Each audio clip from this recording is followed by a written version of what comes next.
Welcome to CAM's Lunch and Learn. My name is Kevin McGarry. I'm a Caucasian or white male in my mid-30s, and my pronouns are he, him, and his. I'm wearing a green polo shirt, and I'm sitting here in my office in Santa Barbara, California, where I am the Associate Director for Public Engagement at the Santa Barbara Trust for Historic Preservation.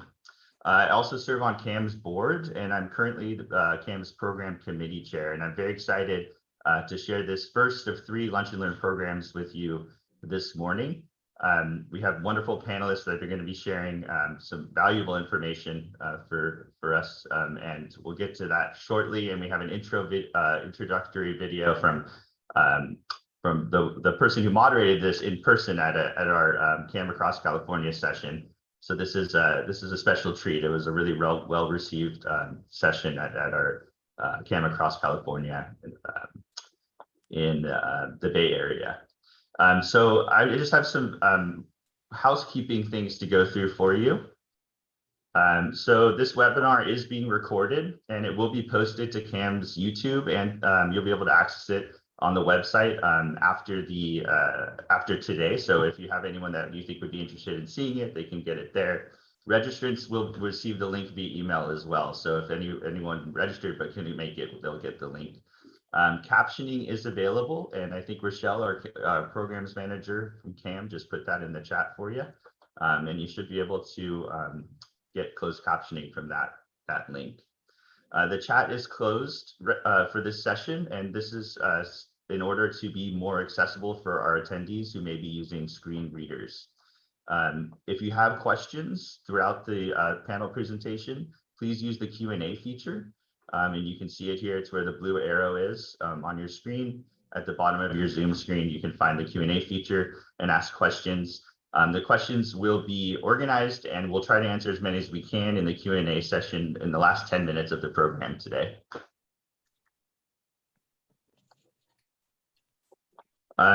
If you have any technical issues throughout the program, you can send a message using the Q&A function, so you can ask a question there, or you can send an email to programs@calmuseums.org. And Rochelle, who's our tech wizard today, will do her best to address your question. Before we begin today's program, we'd like to offer a land acknowledgement. As we begin this event, we acknowledge and honor the original inhabitants of our various regions. A land acknowledgement is a critical step toward working with Native communities to secure meaningful partnership and inclusion in the stewardship and protection of their cultural resources and homelands. Our institutions were founded upon exclusions and erasures of Indigenous peoples. We honor and are grateful for the land that we occupy and recognize the ongoing damage of settler colonialism.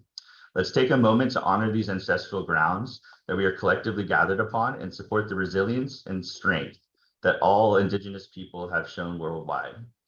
I am currently here in Santa Barbara on the traditional territory of the Chumash peoples. And I believe Rochelle's putting a link in the chat where you can find which Indigenous land you are upon today. So once again, welcome. We're going to get started with the program. This is a recorded welcome from Karen Kienzle, who's the director of the Palo Alto Art Center, and again, who was the moderator for this session at our CAM Across California in-person event in the Bay Area. And Rochelle's going to cue up that video, and then we'll get to meet our panelists.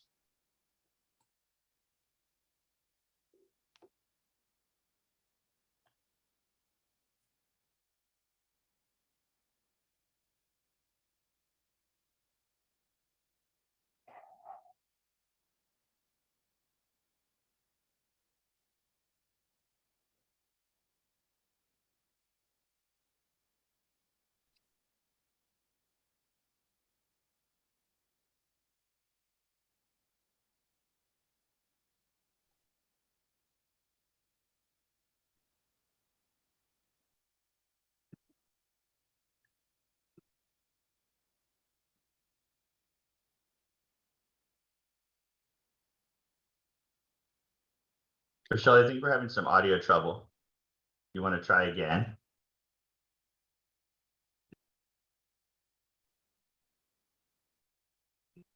Let me try that again. Thanks. Sorry, everyone. Okay.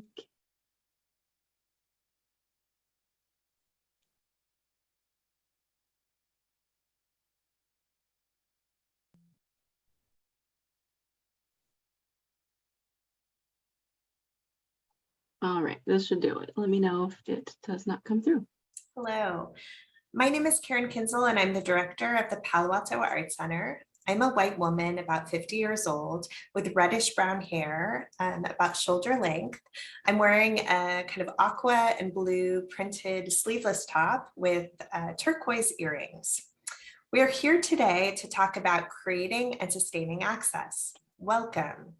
This is a new version of a panel that we provided in person at the California Association of Museums mini conference in San Francisco in the spring of 2022.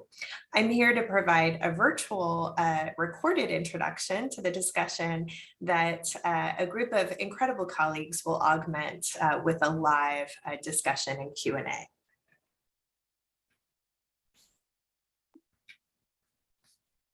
So for our session at CAM, we had some goals and they are outlined here.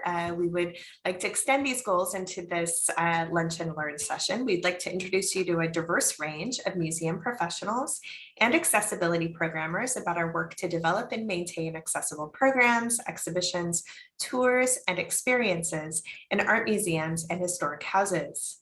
We would like to share access and engagement strategies, collaborations, evaluation, and staff development opportunities, and to help you leave with ideas for how to promote and sustain access and inclusion at your own museum. This is our incredible panel. I'm not going to introduce every single person, but listing everyone here, I want to acknowledge Kevin, who's going to be stepping in to facilitate the live dialogue and Q&A with our panel today. So this is where the Palo Alto Art Center's accessible journey begins. This is a panoramic photo of the installation of the Art of Disability Culture exhibition at the Palo Alto Art Center.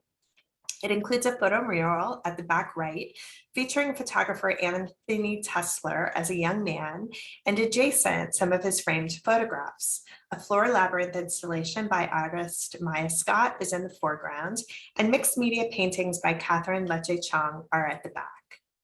The Art of Disability Culture exhibition was guest curated by Fran, who you will hear from in just a moment. The exhibition was on view from September 11th through December 11th, 2021 at the Art Center. The exhibition featured work in a broad range of media by 20 artists who self-identify as having a disability. This is an image of a life-size juvenile elephant created entirely from recycled materials by Los Altos artist Mathis Lamb.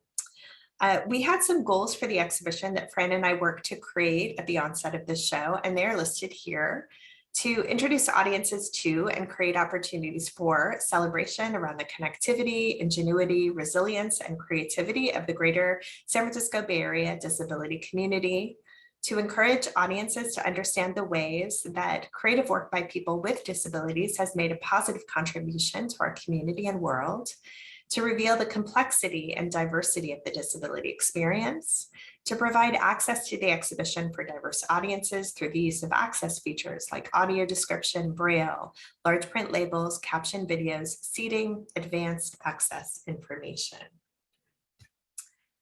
We also had institutional goals, goals that the Palo Alto Art Center wanted to see as a result of the exhibition. This is an image of artist Catherine Sherwood in front of one of her paintings in the exhibition, a reclining figure inspired by Ang's Grand Odalisque, but here a brown figure with a prosthetic arm and hand. Our institutional goals included to further the inclusion goals of the Palo Alto Art Center in welcoming the disability community as both featured artists and valued audience, to enhance the Art Center's institutional capacity to promote access and inclusion, to raise the profile of the Art Center as an accessible and welcoming space with staff who are sensitive and well-trained around issues of access and inclusion, to provide a welcoming space for reflection and a gentle collective healing for the local community coming out of a major pandemic event, to establish and/or strengthen informal partnerships with local disability organizations, to collaborate with Bay Area programs for adult artists with disabilities and highlight their work and connected history.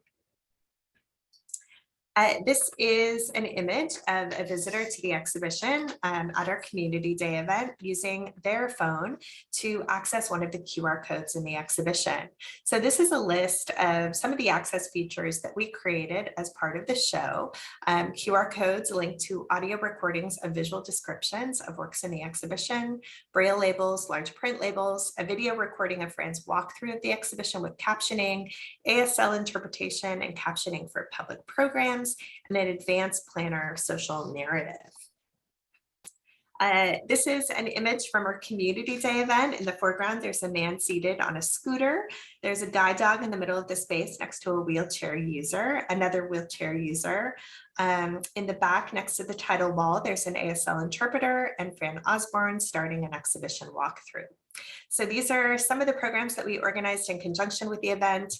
The Friday Night at the Art Center event included artist presentations, performances, and a specialty cocktail that Maia helped us to name, the Reasonable Accommodation, which was a customizable beverage that you could have with alcohol or without, with different mixers. The community event featured exhibition presentations, performances, food for purchase by Mozzeria, a deaf-owned and operated Neapolitan pizzeria, Ada's Cafe, a local nonprofit that works with local youth and adults with developmental disabilities, and much more. We also hired a gallery greeter from local nonprofit Ability Path through their workforce development program as part of this. Just showing here some information about the evaluation of the exhibition. In order to measure results, we created a visitor survey that attempted to measure our audience goals.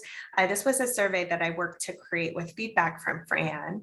I do want to mention that Maia worked to compile the results of the survey into these great charts, which I'm happy to send to anyone at the conclusion of this Lunch and Learn. Some highlights for us: 78% of people said that they learned something new about the disability experience through the show. One quote said the specific learnings were how the disability community is an essential part of our social fabric.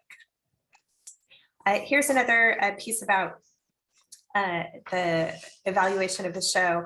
Exhibition takeaways: what surprised visitors? 77% of respondents said that something surprised them, including exhibition content and specific artworks. One visitor said, "I knew almost nothing about protests for disability rights in America."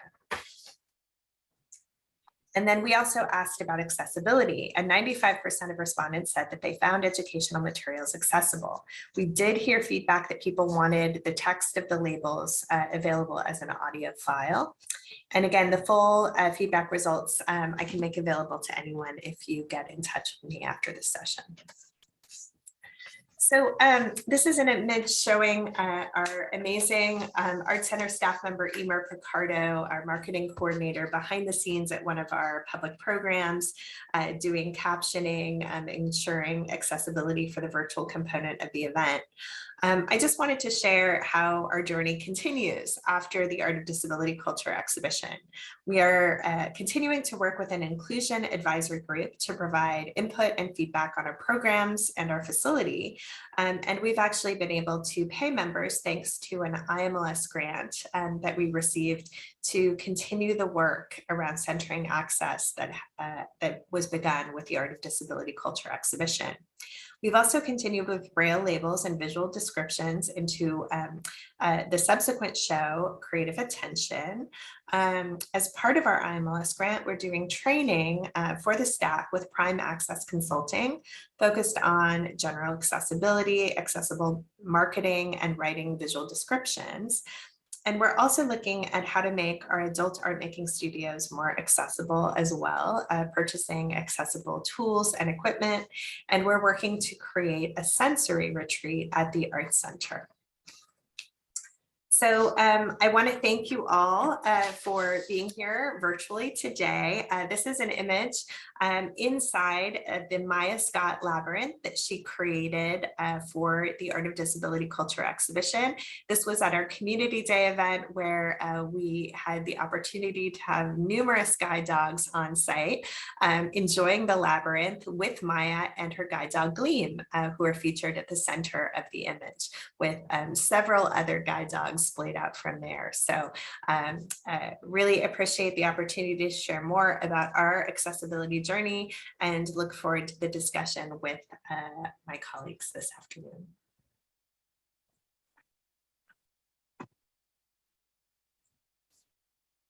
Okay, as Rochelle gets the slideshow back up, I want to thank Karen, who couldn't be with us, for creating that video, and it was a great introduction. Our first presenter, first panelist is Maia Scott, who's going to introduce herself. And once, yeah, here we go. Take it away, Maia. Hi, everyone. Are you guys able to hear me still? We're good? Yes. Okay, beautiful.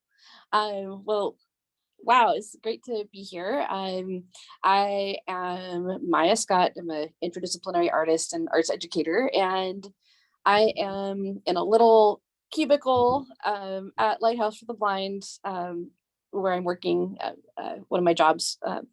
And I'm identify as a Caucasian woman, a little bit sun-kissed right now for summer, with long auburn hair, just wearing black, and my badge for work, which is on a lanyard that has little guide dogs and guide dog puppies down the sides. And not on screen and equally present is my fabulous better half, Gleam, my guide dog, who's a golden retriever.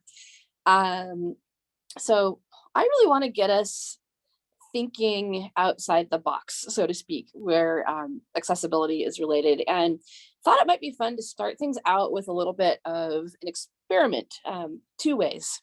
So you're welcome to participate in any way, shape, or form. This is an invitation. I'm going to ask you guys a series of questions, and if your answer is yes, and if you're able, go ahead and raise your hand. Push the little hand icon on your toolbar in your webinar screen. And we're going to see how many people say yes to some of these questions. And then I'm going to ask another series of questions once we've checked that out, and see how many hands go down. So I'm kind of curious if there's anyone amongst us that wears glasses or contacts. And go ahead and put that little hand up. And our moderators are going to be able to see which of us have our hands up, our little hands. I'm putting my real hand up, like that's going to help. And how many people use orthotics in order to make that's, there we go. Okay, so if you wear orthotics, put your hand up. If you use a reading light, put your hand up. If you like to have your volume up on your headset for your phone, put your hand up. How are we doing? Do we have any hands that are not up? Do we have a lot of hands that are up? It looks like we've had at least like 10 to 15, 10 to 20 hands go up for basically every prompt. Very cool. Okay. And let's do a couple more. How about anyone like change their font or their contrast on their computers? And keep your hands up too once you have it up. So basically the point of this is just to consider that all of us utilize tools to enhance our ability to do things in our lives. I use a guide dog. Some of you guys wear glasses. That's just it's just kind of a range of ways that we make ourselves able. Somebody who uses a wheelchair uses it not because they can't walk, but so they can mobilize. So just kind of thinking about that. So I want to try one more little experiment, and I'm kind of curious how many people rely on an electric toothbrush, or like those little springy shoelaces for your shoes, or maybe you get those good grips kitchen tools. Or how many of you guys have had a suitcase or a stroller and veered down the sidewalk so that you don't have to bump your wheels down the curb to get across the street? And if your answers were yes to a lot of those, then congratulations, you have used tools that were initially developed for people with disabilities. So I just want to bring up the whole curb cut phenomenon that it took a lot of fighting and advocacy to get those curb cuts that are now being used by skateboarders and people with strollers and the UPS guy and travelers and just, you know, a lot of us who just find it easier to not have to step off the curb, maybe if you have joint pain. So the beautiful thing is all this accessibility stuff that Karen talked about and all the accessibility stuff that you do or you're thinking of doing isn't just for that one person that might occasionally show up who's blind like myself or who needs captioning or whatnot. There's a lot of us who benefit from those augmentations that you know, we use. For instance, the QR codes, which were really powerful to me to be able to hear the artist's own voice describing their work. It was just super yummy. And a lot of sighted people were enjoying it as well. Because who doesn't want to hear more about a beautiful piece of artwork that maybe otherwise you'd spend 30 seconds, you know, really glancing at, and to be invited to see more deeply into it. So I just want to put that whole ideal into the mix as we hear more from our upcoming panelists and as you consider Karen's fabulous recording. And one last piece on this is just the human element. For me, one of the best access tools is great frontline customer service. To be greeted and welcomed and to be told what's available. I had a museum experience pretty recently where I went in, tried my best to enjoy the museum on my own, approached them and said, hey, can we talk accessibility? I have these ideas, you know, maybe we can do something. And they said, oh yeah, we have that. There's a QR code when you came in. And I was like, what? I just spent the last hour and a half kind of sort of getting things and I could have had a much richer experience if someone had told me. So just like Karen had said about having that staff that's well-trained, knows the language and is comfortable approaching people to share all the good things that the museum or your space has to offer, including the accessibility stuff. So I want to leave you with that and thank you for your time and for allowing me to play with you guys with the kind of the access experiment.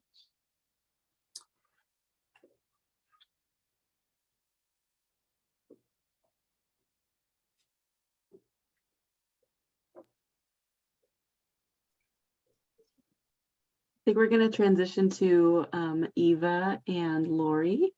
When you're ready, I'll go ahead and share the slides. All right, well, Lori and I have worked together in the past, and I'm going to let Lori go ahead and introduce herself. So take it away, Lori. Okay, thank you. Good afternoon, everyone. My name is Lori Gray. I am a 61-year-old Chicano with salt and pepper hair. My pronouns are she, he, and us. And I am multiply disabled, blind, and in a wheelchair, and have other non-visible disabilities, and I am seated in my manual wheelchair.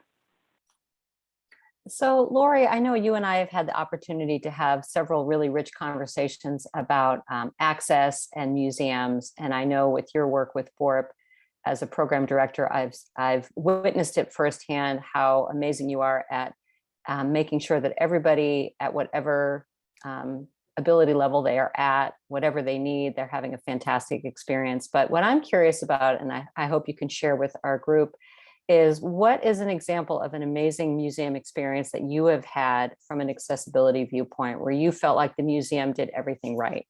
And I'm just hoping you could share a story about that. Sure. Well, there are two that stand out for me. One, in my lived experience, when I was in fourth grade, we got to go, I lived down in LA, and we got to go to the LA County Museum to see the Rodin exhibit. Now, I had been to museums with my parents, and they always were kind of like, oh, we're going to a museum where I'm not going to be able to see anything and I'm not going to know what's going on and I can't touch anything. And okay, I'll go with my parents and, walk around basically and listen to my parents, ooh and awe over the things they were seeing. So I was expecting that. But what I got instead was we were given a catalog listing all of the various pieces of artwork with large print, and I believe even an audio, probably cassette. Of course, I'm old enough; it could have been an 8-track that told us exactly what was in the book. And then once we got to preview that, then we got to go to the museum.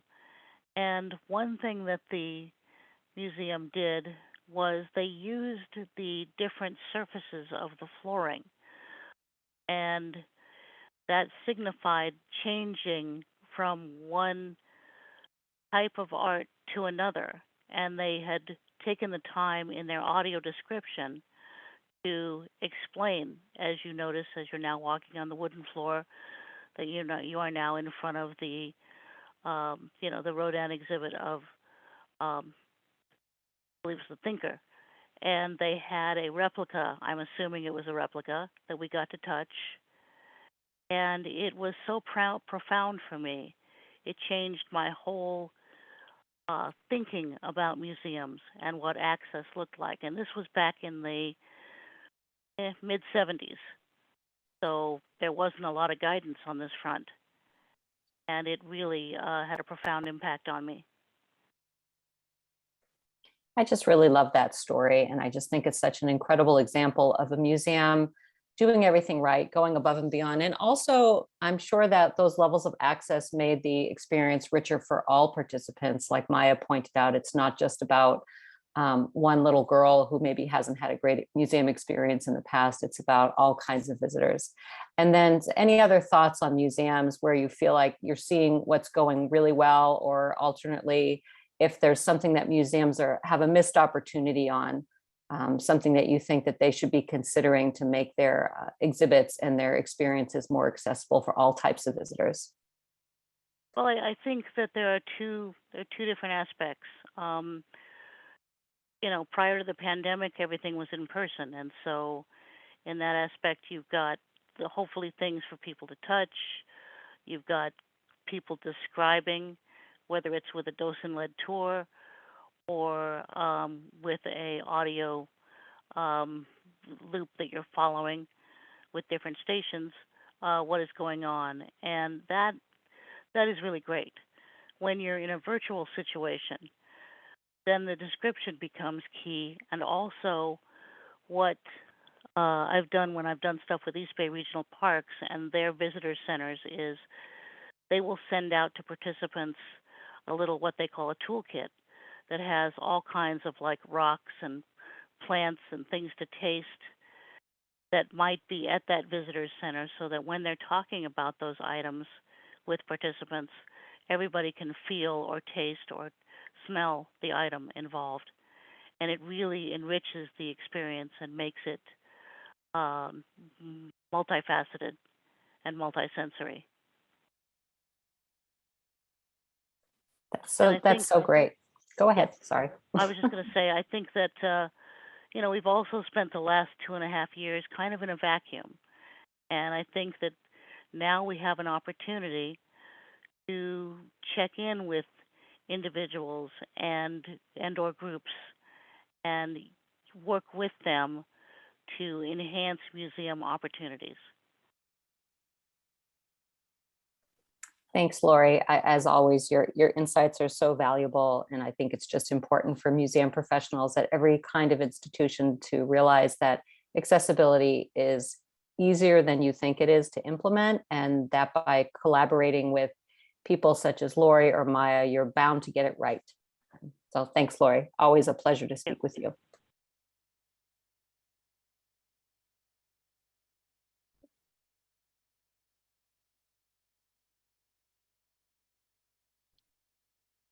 So this is Fran Osborne, and because the words "nothing about us without us" have come up, I think it's my turn. I'll try and keep it brief, though.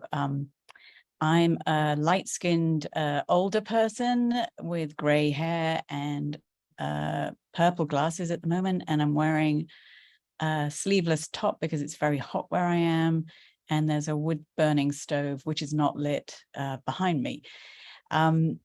I am an independent curator and exhibition designer, and I'm also a lecturer at San Francisco State on the Museum Studies program. So we get to talk about access a lot.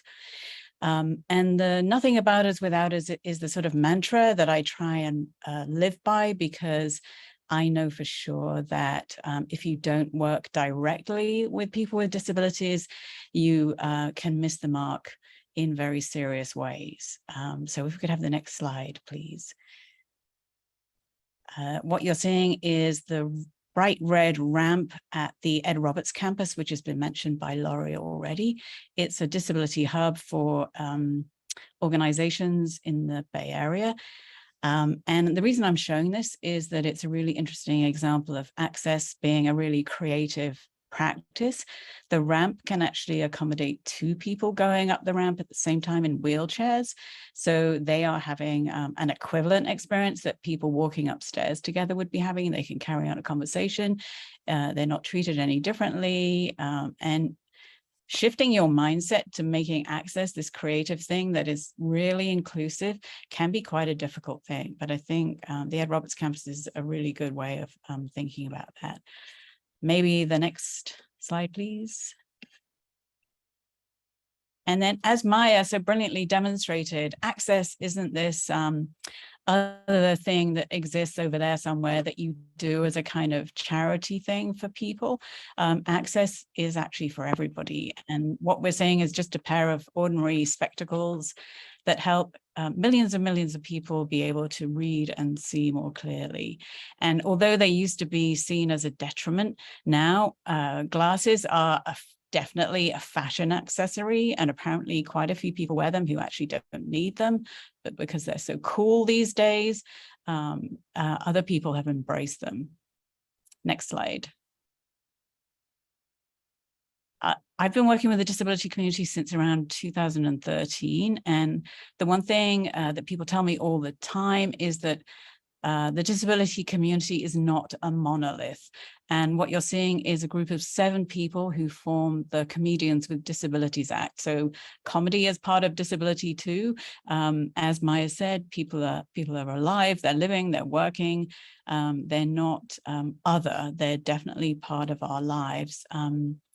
And it's easy to start thinking of them as this monolith problem that you have to solve, especially if you have limited funding. But I think some of the things that people have described already demonstrate that it isn't necessarily about huge globs of money, but it's more about the way that you're thinking and framing access. Next slide.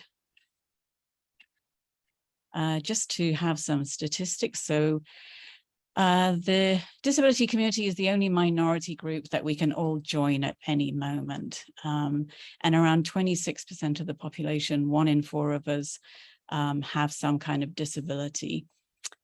The disability community has a huge tax disposable income of around $490 billion, but still they face a lot of discrimination and stigma, and only 19.3% of the disability population is in employment, and 30% of people killed by law enforcement have a disability. So there's still a very long way to go.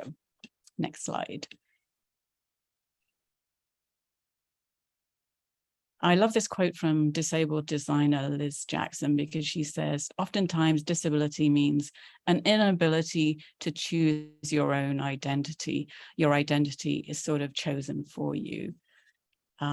And it's just another phrase to think about as you're working on access, to make sure that you're not projecting your own ideas onto people with disabilities and making assumptions about what they want or what they need or what's going to work for them.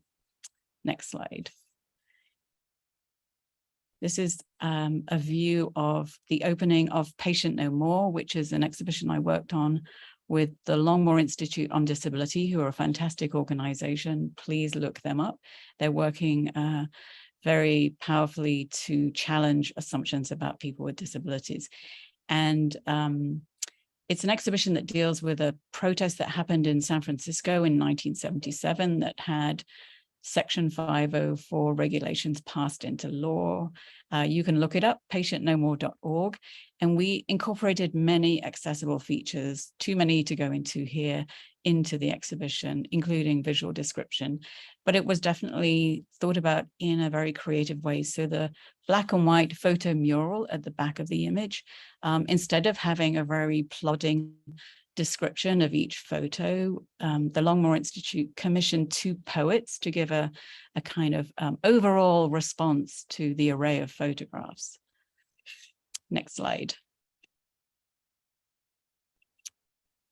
We also incorporated Braille into every facet of the physical structure of the exhibition, because this exhibition was definitely aimed at the disability community. And so instead of having it be some folder that people had to ask for at reception, Braille was just seamlessly folded into everything. And Kathy Kudlick, who was the director of the Longmore Institute and has a visual impairment, added extra Braille into the Braille. So she was sort of subversively privileging Braille readers above readers of text. Next slide. In the art of disability culture, we had a lot of blind artists as well. And this is an image of a blind academic, Georgina Klieg, doing a tour at the Contemporary Jewish Museum. The sculpture is by Elizabeth Higgins O'Connor, and it's called Blame Thirst.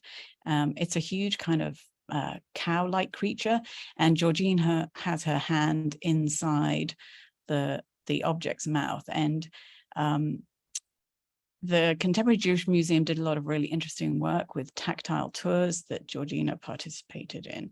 So again, there are lots of creative ways that you can work with the disability community. Not everybody was allowed to touch things, but we could have the interpretation given by a blind person, which I thought was fantastic.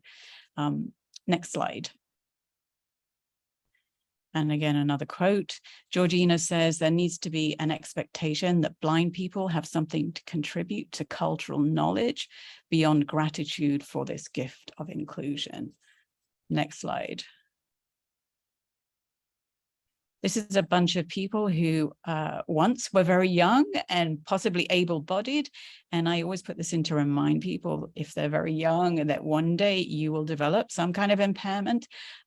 So it's in your interests, definitely in the museum world's interest, to fold access in as much as possible from as early as possible. Next slide. Benches are something that people talk about, benches and seating, a variety of seating. It doesn't cost a huge amount of money, but it's something that I hear a huge amount. So if you can add benches wherever you can, it's really helpful. Next slide.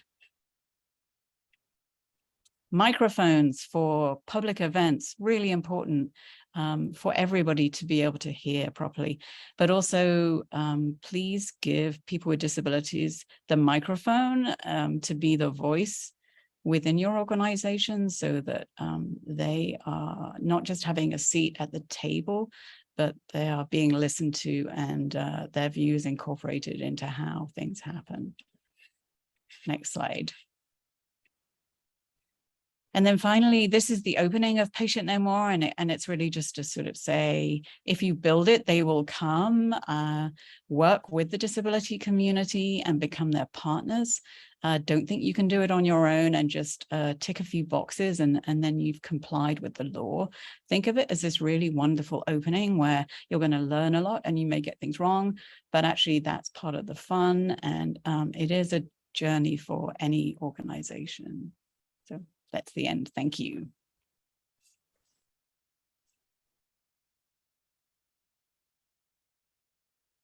Thank you, Fran. We have a few slides from Eva as well. Okay, so my name is Eva Laflamme. I am a middle-aged white lady with long brown hair wearing glasses. I am wearing a dark green shirt for Filoli, where I am working. Today I'm in Mrs. Roth's dressing room, which is a pretty nice little room to hide out in. So I am newly hired at Filoli Estate and Gardens. I am the visitor services manager, so I understand how important it is to make sure people on my team are welcoming all kinds of visitors. And I just want to talk about some of the things that are quick and easy that every museum can do, because sometimes when you're tackling what feels like something new, it can be overwhelming. You can go down rabbit holes. You can start getting lost and thinking you need a grant or extra staffing. But there are a lot of things that museums can do quite quickly. Pretty much all museums now have some sort of social media. That's pretty standard. You also have probably a website. So something you can do right away is called camel case. So this is an image of a hand holding a cell phone with Instagram on it. So camel case means that you use your hashtag, but you capitalize the first letter of each word. What that does is it allows a screen reader to read each word individually without those capitalizations. It's just a jumble. So your hashtags are not effective for people who are using screen readers. So that's a real easy one. Another thing you can do is alternative text. So sometimes the platform makes it really easy. You can right click and you can put in a short description: White House, green lawn, blue mailbox. Sometimes you have to get a little creative, like with Instagram, creating a space between your content and your hashtags, and then putting alternative text, colon, and then the description. But thinking of people who use screen readers and making sure that your content is accessible to them as well. Next slide. And thinking about your websites. So this is an image of a wheelchair user on an orange circle and a blue background. It's a little icon similar to what you might see for signs showing accessibility. A plugin is exactly what it sounds like. It's something that goes into your website and it creates accessibility. Most website platforms have free plugins: WordPress, Square, Wix. Whatever you're hosting your website on, do a quick investigation and you'll probably find that they have an accessibility plugin. Once that's installed, then what that does is it allows the screen reader to locate that icon, and they can increase the font size, they can increase the contrast, and they can also navigate around your site to make it easier for people using screen readers to access your content. A couple of thoughts about websites is make sure that you're thinking about the overall look of a website using really beautiful, elaborate fonts. Screen readers can't pick those up. So making sure that those are read almost as a picture, as opposed to using your headlines and your subheadlines with elaborate squirrely Q fonts. Same thing with labels in your museum space. It's not a good time for white on lavender. Stay away from elaborate script. Think of people, if you're using glasses or somebody who maybe has low vision, thinking about making sure that your signs have good contrast, that the font size is a good size. These are all inexpensive, low-cost things that you can do that increase accessibility for everyone. Next slide. And as we've already touched on, QR codes. So if you have a moment, this one is going to stay up there for a while. Go ahead and grab this QR code. What that will link to is a PDF that goes into much greater detail what you can do with not only your digital things, but also with different platforms like Facebook, how you can add alt text, where you can camel case, what you can do about plugins. So there's a lot of tips and information here. And then just thinking about QR codes in general. Like Maia said, QR codes are only as helpful as the way that you help people wayfind. If you have QR codes and you don't tell visitors, then they don't know that they're there. I myself just figured out how to use QR codes like 15 minutes ago, to be honest. I mean, it seems so obvious to a lot of us, but it's something that's new to a lot of people. So being sensitive to all kinds of guests, if you have people who are not very tech savvy, maybe your visitor services person needs to take a couple of minutes to explain what a QR code is, show them how to do it on the phone, things like that. So also training whether they're your docents, your volunteers, your visitor services team, training them about accessibility and not just looking out for people who maybe are coming in as a wheelchair user or have a guide dog, but anybody who looks like they might need a little extra wayfinding. And also paying attention to feedback. If people are saying, I have a hard time reading your signs, the font's so small, or, oh, your website isn't very user-friendly, make sure that that gets heard and that gets put to the right people who can make it more accessible, because the more people you welcome, the more your organization is able to touch everybody and be accessible for everybody. And so start small, grab the QR code, get some tips, and then reach out to people like Maia, like Lori, other people who are in the disabled community, and ask for their input, because they will have a ton of great ideas that you might not come to on your own. And that's all. Thank you very much.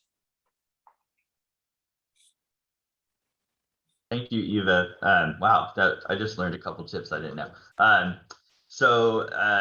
I would like to open this up now to some Q&A for the audience. I haven't gotten any in the Q&A section. You can use the tab at the bottom of your screen to ask questions of our panelists.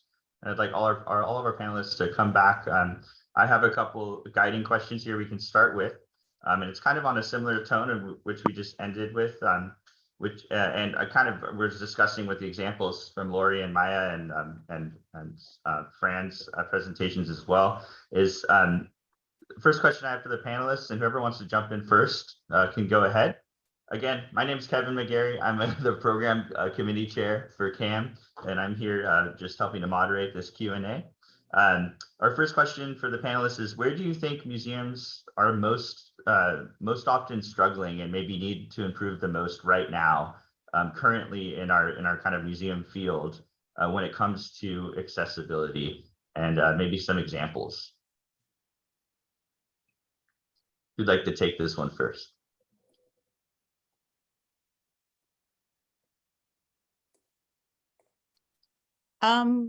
Okay, I'll just make a quick comment. This is Fran. I think there is this sort of feeling that it's very, very overwhelming and people don't know where to start, and it's all too much work and unfamiliar. And I really understand that viewpoint, because if you're not familiar with the disability community, it just feels like you're going to get a lot of criticism and make a lot of mistakes, and where's the money coming from for extra staffing and all of that. But I think if you reach out to local organizations that are near you, that's a really good place to start. And as Karen has fantastically done at the Palo Alto Art Center to set up an advisory group, which will save you a lot of time and energy. Yeah, I think that's kind of where I was when I first started working on the first disability project. I felt overwhelmed with the whole access thing. Even now, my brain kind of shuts down when I have to think of too many access features at once. For instance, deaf-blind people, it has taken me a very long time to understand that they really appreciate Braille of the label text, but also of the audio description as well. But for a long time, my brain just couldn't handle that. So that's my kind of starting point. I'm sure the others have something to add. I'll add something. I don't know that it's a needs improvement thing, or what, because I think Fran brings up a good point that that whole not about us, without us thing. And, each community is different. So it's hard to really say what needs to be done. I would like to say, though, that I know for me, more and more technology is leveling the playing field, to the point where there's face detection and door detection and stuff coming out just on your standard camera.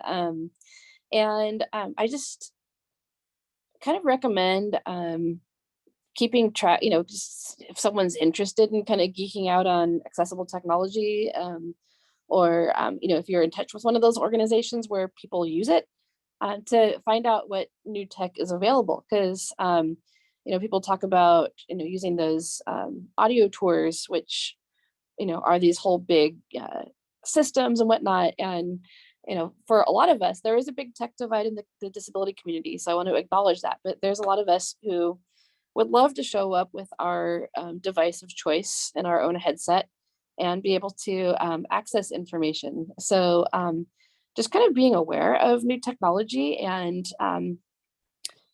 seeing it from a disability perspective, or speaking out to a group who might be using it.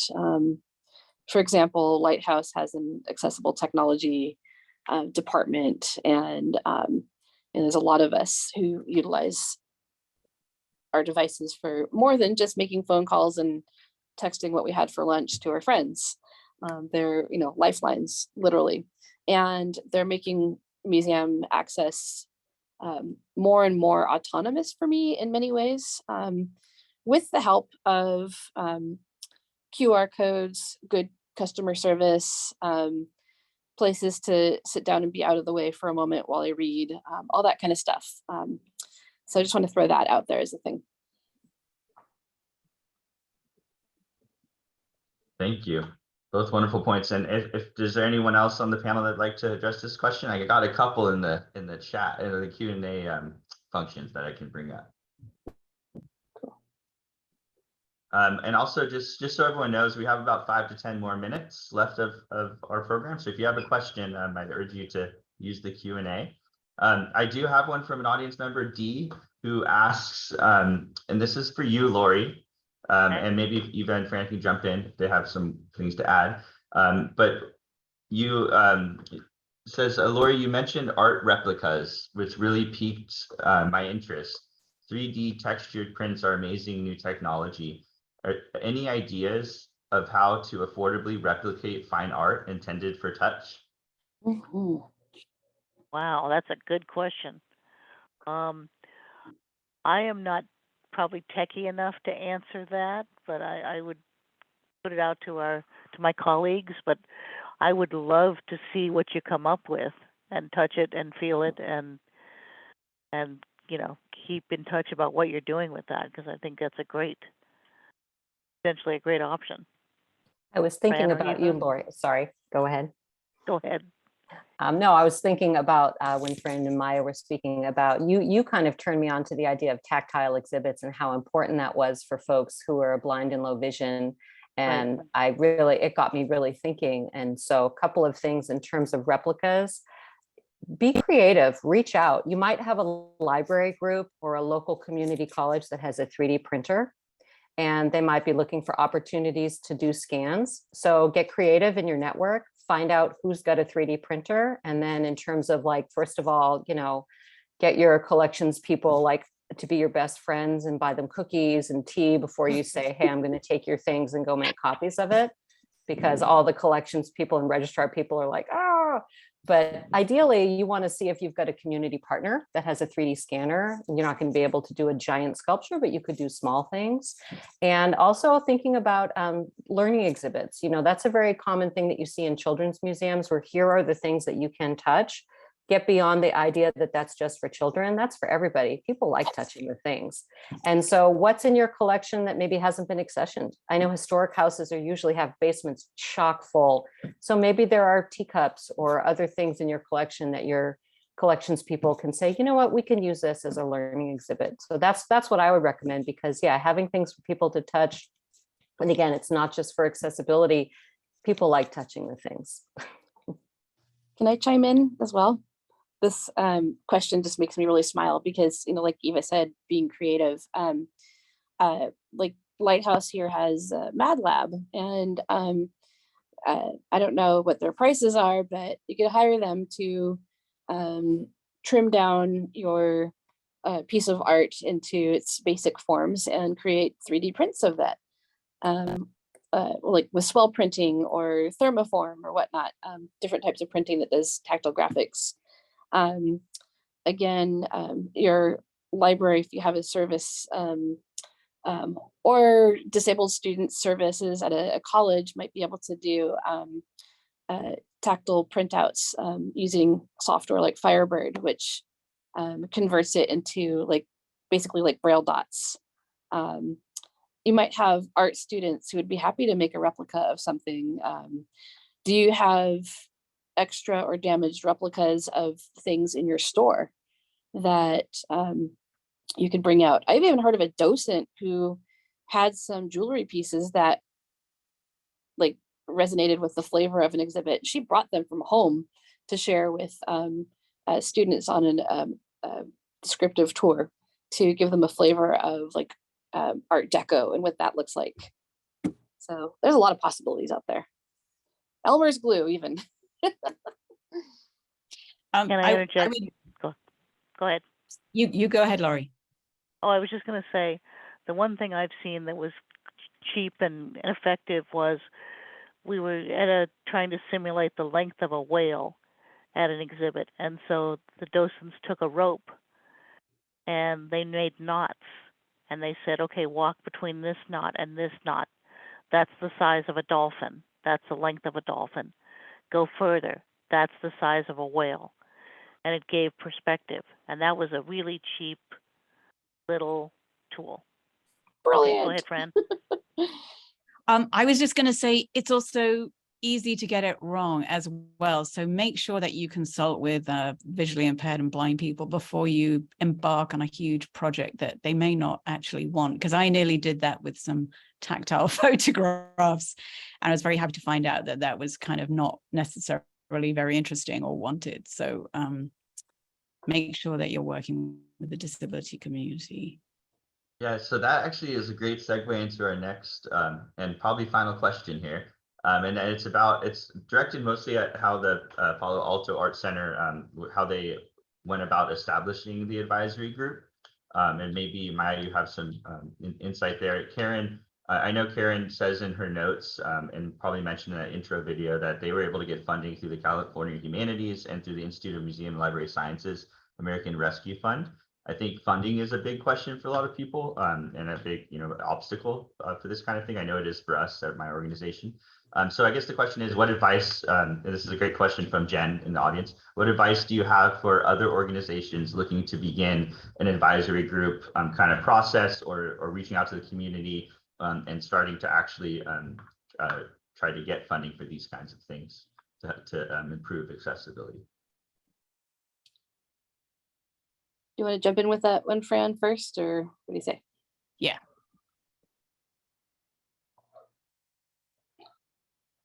I guess sorry. I was mumbly. Was that free? Do you want to go first? To be honest, it's out of my wheelhouse, so I was hoping that everybody else would be able to talk about it. I mean, I think they're really important to have, but I have, I'm not an admin kind of person, so over to you guys. I can say that I was part of that committee, and Karen kind of generated the committee from a number of kind of the more outspoken artists from art and disability culture who chose to advise on some ideas during the process when Fran and Karen were building all the things and putting everything together. And she also included some kind of proactive advocates and strong voices from the disability community that such as people from the Blind Posse and whatnot, which is a group of blind and visually impaired art enthusiasts who go to museums and speak out and advocate for greater access. Funding, I am absolutely clueless, but again, as Fran said, reach out. Eva said, everyone's said, reach out to your local organizations and see where your interest lies, see where your strong voices are. And I would start there. Being paid is great. I really appreciate that because disability wisdom is a valuable tool, just as art wisdom is, and you have to pair them together for your great accessible museum experience. I wish I knew more about the funding. That's it. Thank you very much. I think that really helps answer the question. I mean, from a committee or an affinity group or whatever you want to call the group that helps from the disability community that helps the museum professionals, go in the right direction. I think, Fran, you really hit the nail on the head there. And I know that's something our organization is looking to do as part of our DEI work and accessibility work. And so I just want to thank all of our panelists today. I think we can end there. If you have questions for them, I'm sure they'd be happy to answer. I know Karen would be happy to answer questions. You can reach out to Karen. And also you can find more information about all our panelists on our website. And we hope you join us for our next couple lunch and learns. We have some great presentations for you. And also I want to pitch that if you're a museum professional and you're in the audience and you're interested in presenting or thinking about presenting at CAM's next conference, which we don't have dates exactly pinpointed for yet, but it's going to be in the spring in the Bay Area. And the call for proposals has been extended for a couple weeks, so you can find information on the CAM website if you'd like to present. And we're looking for emerging professionals all the way to people who have been in the museum field and are doing amazing things to do that. So once again, thank you, Maia, Eva, Fran, Lori. Thanks, Rochelle, for doing all our tech and for guiding us through this process. And thanks to Karen for creating that video. And we hope to see you next time.